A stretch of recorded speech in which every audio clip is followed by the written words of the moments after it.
Chika minute! Silos na silos ang ibang Don Belfanay. Shovy, panay buntot kasi kay Donnie Pangilinan sa PBB.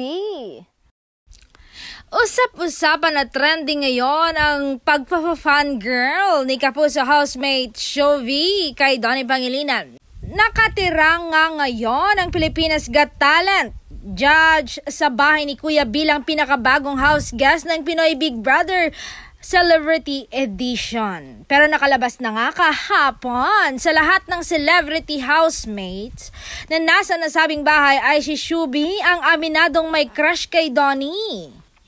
Alam naman daw niyang hindi niya ito makakatuluyan kasi nga may nobya na siya na si Bel Mariano, pero masaya raw siya na makasama at mamit niya ang matagal na niyang happy crush. At kahit magkasama naman daw sila sa bahay ni Kuya ay hindi niya magawang kausapin at titigan si Donnie Pangilinan dahil sa sobrang hiya at sa kilig. At sa confession room nga ni Kuya ni Big Brother, tinanong siya ni Kuya kung ano nga ba ang nagustuhan niya sa collab team ni Bel Mariano. Siya ang perfect example ng TDH or tall check, dark check, handsome so check. Kaya naman nasa kanya talaga ang lahat. Pagdi-describe ni Shovy Itrata kay Donnie Pangilinan. Dagdag pa niya, alam mong anong meron siya? Utak, Kuya. Meron siyang utak. He is so smart the way he talks, the way he communicates.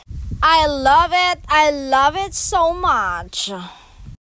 At dahil sa kilig na kilig siya kay Donnie ay binigyan siya ni Kuya ng task na dapat ay palagi siyang nakadikit sa binata. Kahit nahihiya ay ginawa pa rin niya ang task na maging malapit kay Donnie. Tuwang-tuwa naman ang mga Don Bel fans sa fangirling moment ni Shovy, pero may iba sa kanila na hindi maiwasang i-bash ang Kapuso housemate kasi naman alam naman niyang may nobya na itong si Donnie, si Bel Mariano. May ilang netizens naman ang inaalala ang pagka-fangirl ng mga dating housemate na si Melay Cantiveros, na fan ni Jericho Rosales at Maymay Intrata na crush naman si Enrique Hill.